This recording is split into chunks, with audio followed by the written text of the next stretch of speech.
দেখেন তো কি এক জ্বালা! সব কিছু ফেলে সে কিনা স্যান্ডেল নিয়ে খেলতে বসেছে। স্যান্ডেল কি কোনো খেলার জিনিস হলো? এত কিছু আছে বাবা, তুই সেটা নিয়ে খেল না, স্যান্ডেল লাগবে।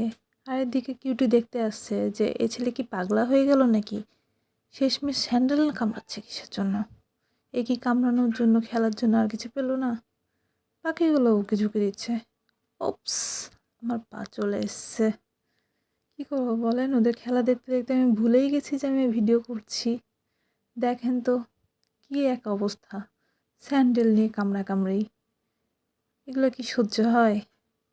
তার নাকি সব ছেড়ে এই স্যান্ডেলটাই পছন্দ হলো। স্যান্ডেল পেয়ে তার মাথাটা একদম খারাপ হয়ে গেছে।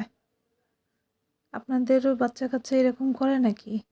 করলে কিন্তু জানাতে ভুলবেন না, অবশ্যই কমেন্ট করে জানাবেন কেমন। আর দেখেন এর কীর্তি, সে তো পুরা পাগল হয়ে গেছে, স্যান্ডেল নিয়ে খেলতে ব্যস্ত।